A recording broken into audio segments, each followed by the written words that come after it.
kan dari yang sedikit nambah-nambah. Baik, yang kedua ini kita tiga kali baru satu. Bismillahilladzi la yadurru ma'asmihi syai'un fil ardi wala fis sama'i wa huwas sami'ul alim. Sekali lagi, bismillahilladzi la yadurru ma'asmihi syai'un fil ardi wala fis sama'i wa huwas sami'ul alim. Yang satu, a'udzu bi kalimatillahi at-tammati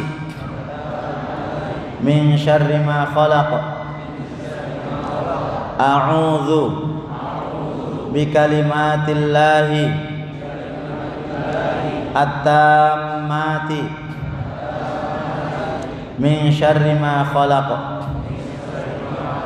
A'udzu bi kalimatillahi at-tammati min syarri ma khalaq. Itu dibaca baik ada virus corona atau tidak ada virus corona. Ya, itu 1400 tahun yang lalu Rasulullah sudah ngajarin. Ada doa tapi panjang, ya, yang dibaca oleh Ustadz tadi itu ada agar kita dijauhkan bala, mihan, fahsya, wal waba. Itu doa panjang, tapi yang praktis ini nggak nyampe 1 menit. Dua doa itu dibaca baik ada virus atau tidak. Kata Rasulullah SAW, siapa yang membaca pagi dan sore bismillahirrahmanirrahim la yadurru ma'asmi syai'un fil ardi wala fis sama'i wa huwas sami'ul alim 3 kali, maka tidak ada sesuatu yang membahayakan. Ya, tidak ada satupun yang membahayakan. Saya menganggap virus corona itu main-main. Tapi begitu tadi sebelum saya ke sini itu banyak berita, bahkan beberapa santri di pondok pesantren itu dipulangkan. Di Darut Tauhid dipulangkan, di pondok-pondok dipulangkan. Anak saya belum dipulangkan, 3-tiganya. Nunggu instruksi dulu dari pimpinan. Kalau dipulangkan. Maka menyikapi virus itu ada 3. Yang pertama, at-tasahul. Tasahul itu meremehkan, menggampangkan. Apa, enggak ada itu virus. Saya kan kebal, iman saya kan kuat. Nah, itu namanya meremehkan. Itu enggak boleh. Yang kedua itu al-ghulu, berlebih-lebihan. Ya, berlebih-lebihan. Diajak salaman orang enggak mau. Kayaknya kamu kena virus corona. Ya jawab aja, memang saya orangnya corona.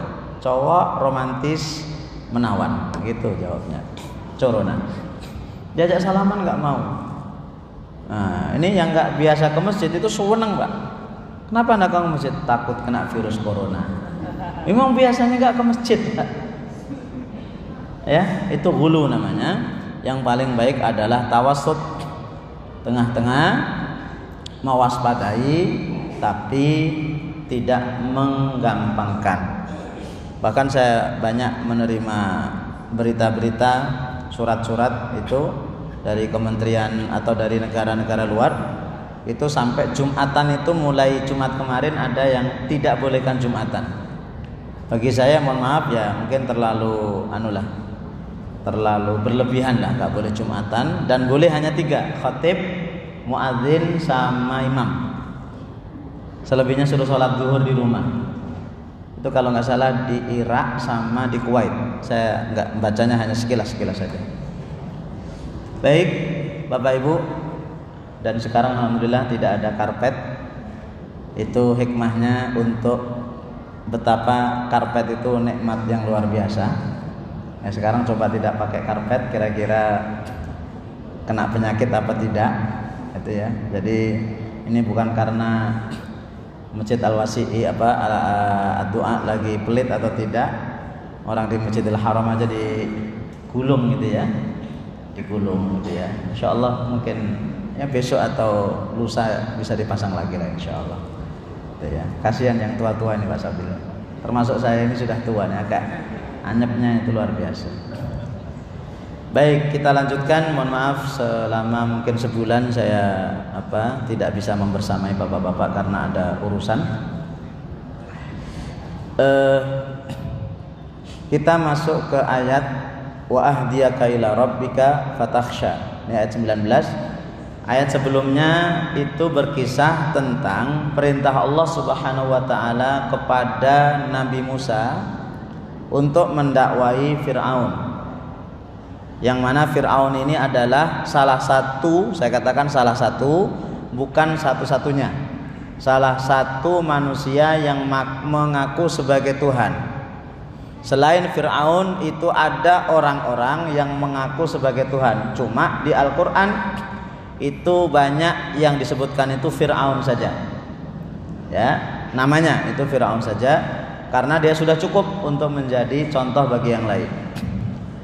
Maka begitu Nabi Musa alaihissalam pergi ke istananya Fir'aun, ya tentunya dengan beban masa lalu yang begitu besar, ya. Dan ini pelajaran juga untuk kita. Siapapun kalau memang seharusnya didakwai itu didakwai walaupun kita punya masa lalu dengan orang itu.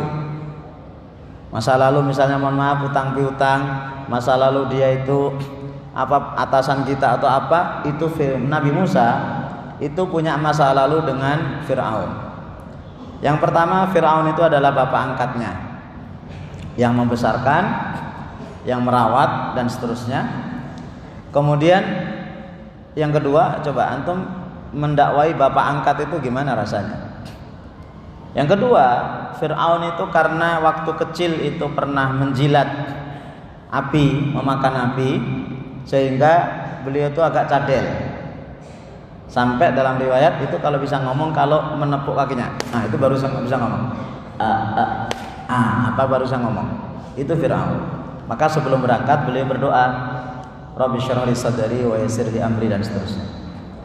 Bapak bisa bayangkan bapak itu. Maka Nabi Musa, tapi Nabi Musa juga punya kelebihan yang luar biasa. Orangnya tinggi, itu sekali mukul itu orang bisa roboh. Itu kalau ikut UFC itu menang terus beliau. Istilahnya begitu ya, tapi nggak boleh istilahnya begitu. Saking kuatnya Nabi Musa alaihissalam. Wa ahdiyaka ila rabbika fatakhsha. Ya, sebelumnya sudah ditawarkan untuk agar kamu itu bersih-bersih wahai Fir'aun, agar kamu itu mensucikan diri, berarti Fir'aun itu kotor. Wa ahdiyaka, dan aku tunjukkan kamu ila rabbika, menuju Tuhanmu, fatakhsha, sehingga kamu itu takut. Wa ahdiyaka, dan aku tunjukkan. Ahdiya itu huda. Artinya Nabi Musa menawarkan kepada Fir'aun konsep hidup yang benar, yang bersumber dari Allah Subhanahu wa taala, dan itu sekaligus mengoreksi kalau konsep hidup yang dipakai Fir'aun itu salah. Maka kalau kita mau terjemahkan ke kita, kalau kita sudah mendapatkan hidayah Allah, tolong dong hidayah itu dibagi-bagi. Ya, kita sudah mendapatkan hidayah Allah nih, misalnya ngaji. Oh, ngaji itu ternyata enak. Oh, ngaji itu ternyata membuat rumah tangga semakin akur, semakin dekat. Ya bagi-bagi dong dengan teman-teman untuk diajak ngaji lagi. Walaupun mungkin kita nggak bisa ngajari dia ngaji, tapi ngajak itu bagian daripada bagi-bagi hidayah. Wa ahdiyaka ila rabbika, kepada Tuhanmu. Berarti secara tidak langsung Nabi Musa mengatakan kamu itu bukan Tuhan. Kamu itu persis seperti saya, sama-sama manusia di hadapan Allah Subhanahu wa taala. Nah, kalau kamu sudah mendapatkan hidayah, maka puncak daripada orang yang mendapatkan hidayah itu adalah fatakhsha, kamu takut. Ya, kamu takut. Takhsha dalam Al-Quran Bapak Ibu beda antara khofa dengan khosyah. Sama-sama di dalam Al-Quran itu disebutkan dua, diterjemahkan ke bahasa Indonesia sama artinya. Khofa dengan khosyah itu sama-sama takut. Tapi kalau dalam bahasa Arab, khofa itu takut yang alami. Takut biasa. Saya ada misalnya ada harimau. Maka saya takut. Khiftu minan namir, itu bahasa Arabnya. Saya takut dari harimau itu. Itu takut biasa. Tapi kalau khasyiyah itu takut yang bersumber dari dalam karena kita tahu siapa yang kita takuti. Itu namanya khasyiyah. Sehingga khasyiyah itu makomnya, tingkatannya lebih tinggi daripada khauf. Sehingga kata Allah Subhanahu wa taala, "Innama yakhsyallaha min ibadihil ulama." Hanya ulama yang takut kepada Allah pakai khasyiyah karena mereka itu adalah orang yang tahu. Artinya Fir'aun ketika sudah mendapatkan hidayah Allah Subhanahu wa taala diharapkan takut, betul-betul takut, yang takut bersumber dari hidayah. Kita takut kepada Allah sekarang misalnya itu karena ada virus corona. Rajin takut dan berdoa kepada Allah. Ingat, begitu corona hilang, sudah enggak lagi takut, Pak. Itu baru namanya tingkatan khauf. Tapi kalau tingkatan khasyah itu mau ada penyakit nggak ada penyakit sama. Nah, diharapkan dengan mengikuti hidayah, hati Fir'aun akan lembut yang sebelumnya keras, akan bersih yang sebelumnya kotor. Dan itu dibuktikan. Fir'aun itu satu, kalau ada berita sebelum Nabi Musa datang, itu kalau ada berita anak laki-laki yang lahir itu langsung yudzabbih. Yudzabbih itu dibunuh tapi dengan cara disembelih. Itu namanya yudzabbih. Dibunuh dengan disembelih, kemudian di ayat yang lain yuqatil. Yuqatil itu dicincang. Saking takutnya Fir'aun itu kepada laki-laki itu, calon orang yang akan menggoyang istananya. Kemudian yang kedua, Fir'aun itu kan memperbudak semua anak buahnya. Kemudian yang ketiga, sampai istrinya pun Asia, ketika Asia ini belum terlihat imannya, itu masih biasa.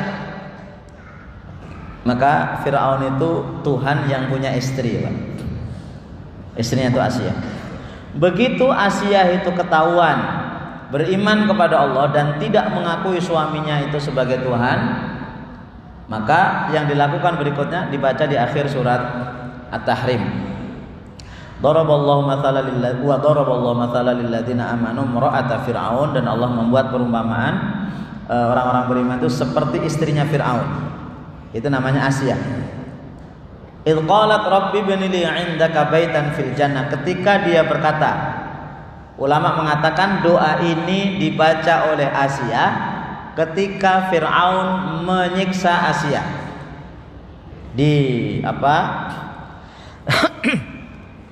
dinyalakan api kemudian dipanggang. Maka beliau berdoa, dan ketika berdoa itu sambil senyum dia. Kenapa? Saat itu Allah menampakkan istana, karena beliau berdoa, Rabbi binili indaka baitan fil jannah, ya Allah, bangunlah untukku istana atau rumah di surga. Ini artinya apa? Asia, istri Fir'aun, tidak menikmati fasilitas yang Fir'aun berikan, padahal itu istananya sangat megah. Istananya sangat megah. Ternyata apa? Istri kita itu, walaupun kita kasih uang, walaupun kita kasih mobil, kita kasih rumah tipe misalnya ya nggak usah besar-besar lah, tipe 500 lah, ya, ATM semua bank kita kasih, tapi sering kita maki-maki, Pak, itu nggak ada artinya. Betul, Bu? Oh, ibu-ibu nggak ada. Betul nggak, Bu? Betul. Maka yang paling baik mendingan bapak itu berlemah lembut kepada istri, menjaga lisan, ya, berkata baik kepada istri, walaupun istri kita cuma kita kasih mobilnya Alfa, sebulan cuma kita kasih 10 miliar, ya, daripada sudah nggak dikasih fasilitas tapi dimaki-maki. Baik. Jadi bagi Asia itu istana yang megah itu nggak ada artinya, Pak. Kenapa? Dibangun bukan di atas tauhid. Terus wanajini min Fir'aun, dan selamatkan aku dari Fir'aun, wa amalihi, dan perbuatannya, wanajini minal qaumidz zalimin, dan selamatkan aku dari orang-orang yang zalim. Maka ibu-ibu silahkan tanya dan jawab sendiri. Pernahkah ibu-ibu itu berdoa, ya Allah selamatkan aku dari suamiku, selamatkan aku dari keburukan suamiku? Kalau ada ibu yang sampai berdoa seperti itu, berarti suami ibu kayak Fir'aun. Ada, Bu? Oh, enggak jawab. Alhamdulillah. Oh, enggak ada. Alhamdulillah. Oh, ada. Baik. Itu sampai segitunya, kerasnya hati Fir'aun itu sampai segitu. Istrinya sendiri, Pak, begitu tahu istrinya beriman, dibakar hidup-hidup, Pak. Dibakar hidup-hidup. Maka itu doanya Asia, sehingga Asia nanti itu menjadi tuan, menjadi pemimpin bagi ibu-ibu di surga. Pemimpin perempuan itu ada 4: Khadijah, Asia, Maryam, sama Fatimah. Fa'arahul ayatal kubra, untuk membuktikan bahwasanya Nabi Musa ini tidak main-main, untuk membuktikan Nabi Musa itu betul-betul seorang rasul, maka Nabi Musa tunjukkan. Kalau kita SK, buktilah apa? Lalu Musa memperlihatkan kepada Fir'aun al-ayatal kubra, tanda yang sangat besar. Al-ayah itu tanda. Maka ada ayat berapa? Itu tanda bacaan terakhir. Ayat berapa? 15, 16. Dan yang dimaksud di sini adalah mukjizat berupa tongkat yang dilempar kemudian menjadi ular yang sangat gesit. Itu tandanya. Nah, kenapa kok pakai itu? Ya, kenapa kok pakai itu? Kenapa nggak pakai yang lain? Mukjizat yang Allah berikan kepada para nabi itu tergantung situasi dan kondisi saat itu. Saat itu kondisi masyarakatnya apa, itulah mukjizat yang Allah berikan. Kita mulai dari awal. Misalnya Nabi Nuh, mukjizatnya Nabi Nuh itu membuat kapal. Kenapa? Satu, Nabi Nuh memang seorang tukang kayu. Nabi Nuh seorang tukang kayu, Pak. Jadi semua nabi itu punya profesi untuk mendapatkan uang, nafkah. Itu semua nabi dari Nabi Adam sampai Muhammad SAW semuanya punya profesi. Contoh Adam, itu kerjaannya apa? Bertani, bercocok tanam, Pak. Belum dagang, dulu mau dagang sama siapa? Sama istrinya. Mau pakai apa? Bertani, Pak, bercocok tanam, bertani. Maka Indonesia itu gennya gen Nabi Adam sebenarnya. Karena kita itu bercocok tanam, Pak. Cuma sekarang mohon maaf pertanian begitu. Idris jahit. Dulu sebelum Idris itu orang pakai baju itu cuma diwel-wel gitu aja, Pak. Kayak orang ihram itu. Setelah itu Idris dibimbing oleh Allah, dipotong berdasarkan badan. Maka kalau ada di antara bapak ibu yang tukang jahit, itu gennya gen Nabi Idris alaihissalam. Batuk ini bukan corona ya. Oleh-olehnya belum hilang. Kemudian Nabi Nuh itu tukang kayu. Ya, Nabi Nuh tukang kayu. Nabi Ibrahim, peternak kelas dunia, Pak. Ribuan domba beliau punya. Kaya Nabi Ibrahim itu, nanti mergeran sama Nabi Lut. Begitu Nabi Lut diutus oleh Allah ke Yordania karena di sana ada penyakit itu, maka pisah. Nabi Ismail kerjanya, Pak. Ahli pemanah, Pak, Nabi Ismail itu, Pak. Ya, dia berburu kijang, berburu apa itu. Maka bapak-bapak di sini yang memanahnya sudah pinter, itu ada gennya Nabi Ismail, insyaallah. Saya beberapa kali latihan memanah, Pak. Itu ada kotak sasaran itu ya, ada bunternya itu. mungkin 20 biji saya tembakkan. Itu yang masuk bukan di merah ya, merah itu paling susah ya, yang paling dalam itu merah ya, yang agak luar itu 2 Pak. Alhamdulillah, yang 18 itu di luar itu Pak. Tak sana.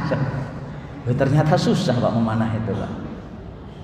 Tapi saya bisa memanah dari jarak kurang lebih 200 km dan tepat sasaran. Dari Wonogiri bisa memanah ke Klaten saya. Istri saya dari Klaten. Iya. Ngapain kita ngomong masalah itu tadi ya? Sebentar. Baik. Nabi Daud apa kerjanya? Tukang besi. Besi tak di depan beliau Pak. Plek. Itu bisa jadi baju. Jadi artinya apa? Beliau tuh nggak digaji negara gitu loh Pak. Nggak digaji negara. Nah, dan nabi-nabi yang lain. Nah, Nabi Nuh itu mukjizatnya itu. Nabi Ibrahim mukjizatnya itu apa? Salah satunya adalah tidak mempan dibakar. Kenapa? Beliau menghadapi raja yang sangat zalim. Dikit-dikit bakar. Maka Allah berikan mukjizat itu. Cuma ayat itu jangan dipakai. Ayat surat Al-Anbiya ya naru kuni bardan wa salaman ala Ibrahim. Ayat ini dipakai oleh jamaah haji dan umroh kadang-kadang ketika suasana panas ya, nanti bulan Mei, Juni, Juli, Agustus itu puncak panas, itu dibaca ayat itu dan ternyata banyak yang merasakan ternyata nggak panas Pak baca ayat itu karena nggak keluar dari hotel.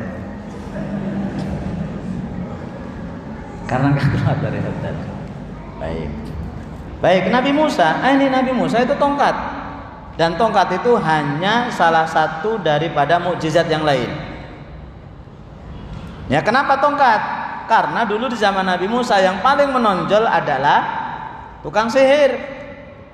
Nabi Yusuf kelebihannya apa? Mentakwil mimpi. Kenapa? Saat itu orang-orang pada pintar mentakwil mimpi. Nah, kemudian dilemparkan tongkat itu. Nabi Musa melemparkan tongkat itu di dalam Al-Quran 3 kali dengan redaksi yang berbeda.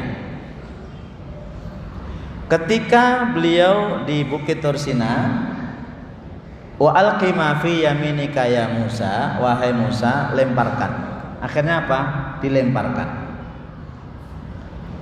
Fa idza hiya hayyatun tas'a. Begitu dilemparkan, maka tongkat tadi itu menjadi hayyah. Ini bahasanya Pak. Betapa Al-Quran itu sangat-sangat detail. Hayyatun itu ular yang masih kecil. Itu nama hayyah. Anak ular itu namanya hayyatun. Ular kecil Pak. Maka Nabi Musa dengan ular kecil itu aja takut. Khudha wala takhaf sanu'iduha siratal ula. Ambil dan jangan takut, akan aku kembalikan. Ternyata begitu dipegang jadi tongkat lagi satu.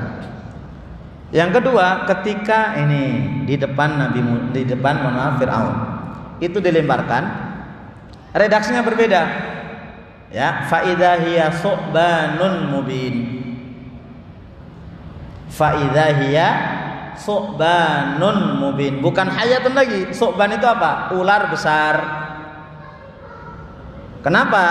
Ketika Nabi Musa sendirian, oleh Allah diganti dengan dirubah menjadi ular kecil. Karena apa? Allah hanya ingin menunjukkan kepada Nabi Musa, itu loh mukjizatmu, bukan untuk nakut-nakuti, untuk meyakinkan Nabi Musa. Begitu dilempar di depan Firaun, maka bukan lagi ular kecil.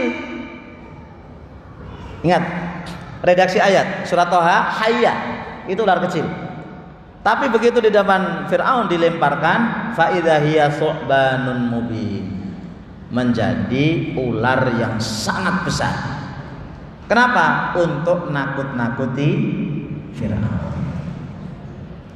Baik, yang berikutnya nanti ketika pertunjukan, ya, pertunjukan di hari raya dibuka di surat Toha. Di hari raya itu dikumpulkan seluruh penduduk Mesir. Nanti ada Musa alaihissalam dengan tukang sihir.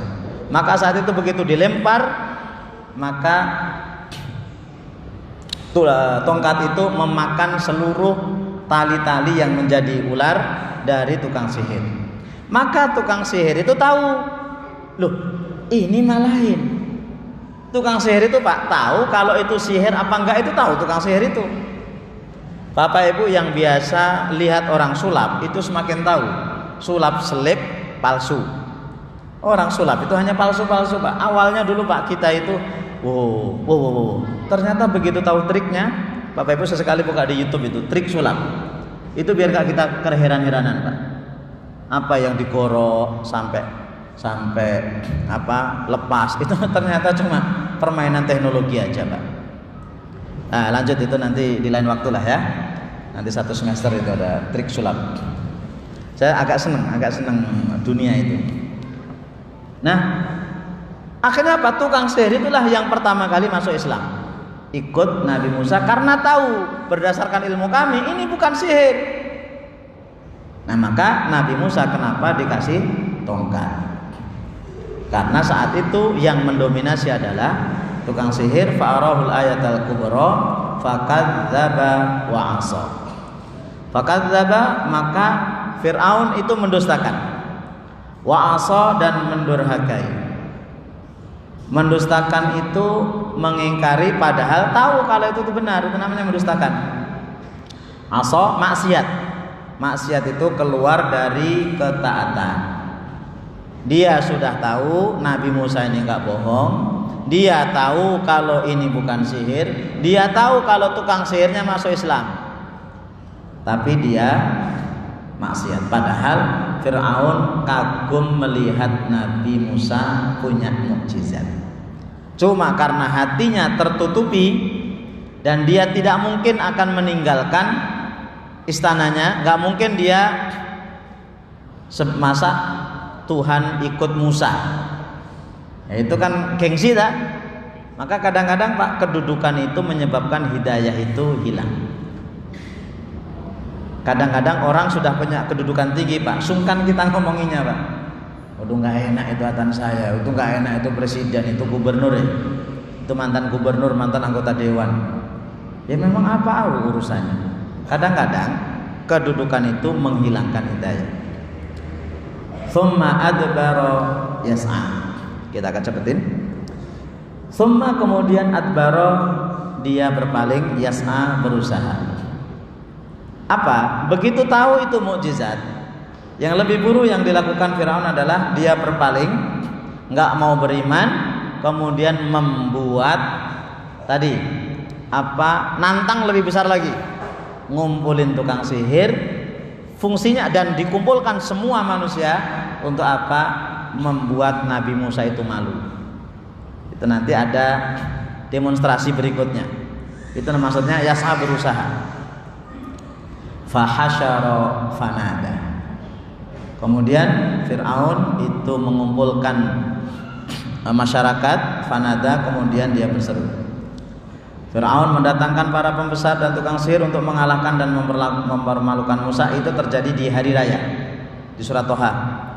Ia juga kemudian mengundang masyarakat biar satu, Musa biar malu, dia nggak berpikir ulang Pak. Ya, biar Musa malu, biar tukang sihir mengalahkan. Nah sebelumnya ada kata sambutan dari Tuhan Fir'aun, ana rabbukumul a'la, akulah Tuhan kalian yang paling tinggi. Nah, jadi sebelum pertandingan tadi itu ada sambutan dari Tuhan besar bernama Fir'aun, intinya saya adalah Tuhan kalian. Sebelum pertunjukan dimulai, Fir'aun berteriak bahwa ia adalah Tuhan sesungguhnya yang berhak untuk ditaati, diikuti, bukan Tuhan yang diperkenalkan oleh Musa, konsep baru. Enggak, ini saya Tuhan. Dan saya adalah Rob. Kenapa Fir'aun mengatakan ana Rob? Karena Rob itu apa? Mengatur, memberi rizki, ngurus. Karena memang Fir'aun betul Pak, ngatur Mesir, memelihara, ngurus. Secara bahasa benar Rob, tapi dia mengaku sebagai Tuhan dan harus disembah. Al-a'la, apalagi bahasa al-a'la, maha tinggi. Artinya nggak ada yang lebih tinggi dari Fir'aun, nggak ada sumber hukum yang lebih tinggi dari Fir'aun. Terakhir, fa'akhadahu Allahu nakalal akhirati wal ula, lalu Allah menghukumnya dengan siksaan di akhirat dan di dunia. Maka dibuat pertunjukan. Apa pertunjukannya? Ya demonstrasi. Tukang sihirnya masuk Islam, kemudian Fir'aun itu menyiksa para tukang sihir itu. Kemudian setelah itu Allah siksa Fir'aun. Maka disiksa berupa apa? Di dunia itu disiksa berupa tenggelam di laut. Dan siksa di akhirat itu berupa apa? Penghinaan. Ya, dihinakan oleh Allah Subhanahu wa taala. Dan bahkan di dunia orang-orang itu pergi ke Mesir untuk melihat Fir'aun. Setiap orang lihat sama dia itu biasanya mati lo begitu. Ya, artinya apa? Kata-kata jelek. Itu baru di dunia. Dan di akhirat nanti orang-orang yang raja, penguasa yang semena-mena nanti kumpul bareng sama Fir'aun. Ya, dan di alam kubur itu di surat Ghafir bisa dibaca, an-naru yu'raduna 'alaiha ghuduwwan wa 'ashiyya. Setiap pagi sama sore api neraka itu ditampakkan kepada Fir'aun. Apa enggak stres, Kak? Bapak PNS atau karyawan lah misalnya. Tiap hari dikasih tahu oleh pimpinan. Karyawan misalnya 300 di sebuah perusahaan. Dikatakan nanti bulan depan 280 dari kalian akan dipecat. Tiap hari dibaca, Pak. Stres kita, Pak. Padahal itu baru pemecatan. Ini tiap pagi sore di alam kubur Fir'aun ditambah, nih neraka untuk kamu, nih neraka untuk kamu, nih neraka untuk kamu.